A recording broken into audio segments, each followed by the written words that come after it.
Notre invité, c'est le sociologue Serge Guérin. Bonjour à vous. Bonjour. Vous venez de publier La Nouvelle Société des Seniors chez Michalon et on avait envie de vous entendre parce qu'on a entendu, et on l'a réentendu dans le journal d'ailleurs, mais on l'avait entendu ce matin sur RTL, l'histoire de ce boulanger de 81 ans et de 84 ans pardon, et sa femme 81 ans qui vont se remettre au fournil parce que leur retraite ne leur permet pas de vivre, mais on les a entendus aussi parce qu'ils s'ennuient.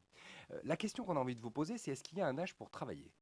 Non, il n'y a pas d'âge pour travailler. Enfin, il y a une limite au départ. On ne va pas travailler à 3 ans.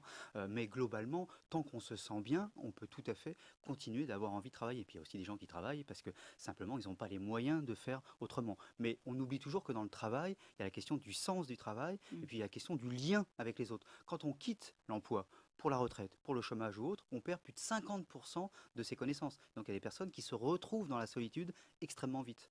Mais c'est assez étonnant parce qu'on nous explique aussi depuis une bonne quinzaine d'années que la vie, c'est pas le travail. La vie, bah, c'est le temps libre, c'est les RTT, c'est une nouvelle vie justement après 40 ans de vie professionnelle. On est en train de basculer là, compte tenu du fait qu'on est en forme. Alors, On était frappé par la vitalité extraordinaire de ce monsieur de Clermontois qui, après 80 ans, envisage très bien de retourner dans le fournil à 3 heures du matin. C'est absolument stupéfiant. la vie, c'est pas le travail. D'ailleurs, les personnes qui disent ça, souvent, travaillent beaucoup, hein. La vie, c'est pas le travail, mais la vie, c'est l'utilité. Ou la vie, c'est le lien avec les autres. Et le travail est une des façons principales de se sentir utile et d'être en lien avec les autres. Toute la question ensuite, c'est quel type de travail, quel sens au travail, et puis quelles sont les conditions de travail. Mais si on enlève ces éléments-là, il y a beaucoup de personnes qui, d'une façon ou d'une autre, continuent d'avoir une activité. Alors, ça peut être un travail Au-delà de 70 ans, de 75 ans? très au-delà de 70 ans, Mais 75 ans. cette Rémunéré? activité, Alors- c'est jardin, c'est pas forcément Alors, voilà. rémunéré. Voilà. Toute la question, c'est qu'est-ce que l'activité? Ça peut être le travail rémunéré, mais ça peut être aussi plein d'autres formes. Quand on parle des retraités comme des inactifs de plus de 65 ans, c'est ça la définition. C'est complètement fou parce que ces inactifs sont parfois bien plus actifs que certains actifs. Et on imagine tous d'ailleurs certains actifs qu'on aimerait moins actifs d'une certaine façon. Donc, Ma mère est débordée depuis qu'elle est à la retraite. voilà, vous C'est faites vrai. plein de choses. Ces personnes-là font plein de choses et ont une utilité sociale énorme. Sans les retraités aujourd'hui, le monde associatif n'existerait pas. Le monde associatif aurait disparu.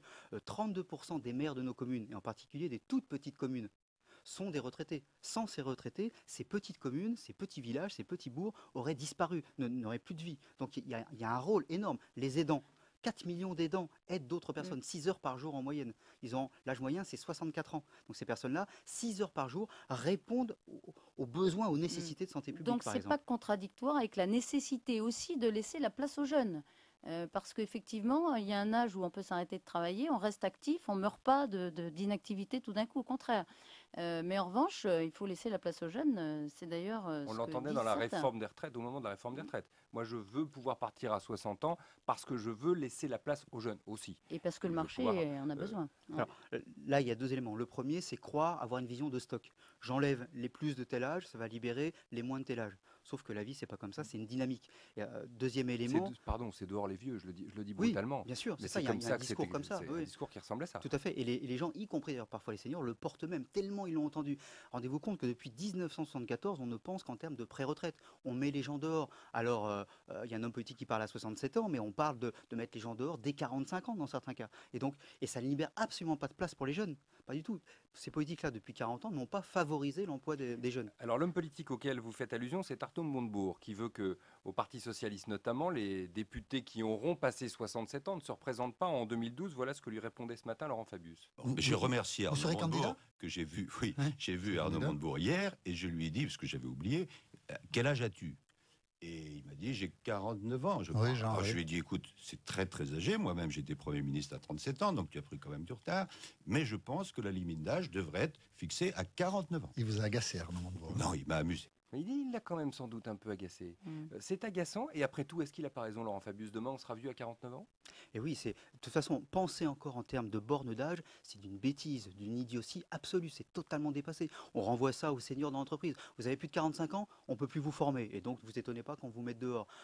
Après tout, Arnaud Montebourg devait avoir 25 ans quand il soutenait la deuxième candidature de François Mitterrand, qui avait 72 ans, et à l'époque, ça lui paraissait pas insensé. Je veux dire, Clémenceau devait avoir 77 ans quand il a fait appliquer la loi de 8 heures. D'ailleurs, ce que ce dit que Jacques disait Lang. Jack Lang. Mais Ah, alors, je ne savais pas, mais- ils boivent du petit lait, tous ces élus qui ont passé le cap des 65, des 70 ans.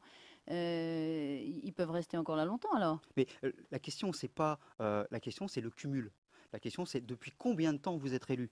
Et Arnaud Montebourg, ça fait combien de temps déjà qu'il est élu? Il est C'est plus ça là. les questions. La question, c'est l'absence de diversité au sein de l'Assemblée. Il n'y a pas assez de femmes, il n'y a pas assez de personnes d'origine sociale modeste, il n'y a pas assez de personnes d'origine étrangère. C'est ça le problème, c'est pas le problème de l'âge. Qu'il y ait des gens qui commencent même leur carrière politique à 67 ans, moi ça ne me choque absolument pas. En revanche, qu'il y ait des personnes qui, à 50 ans, n'ont rien fait d'autre dans leur vie qu'être élus, n'ont rien fait d'autre que faire de la politique, ça me pose un problème. Eh ben voilà des sujets pour discuter. Merci beaucoup Serge Guérin. On va le faire au 32-10 avec vous les auditeurs si ça vous inspire bien sûr.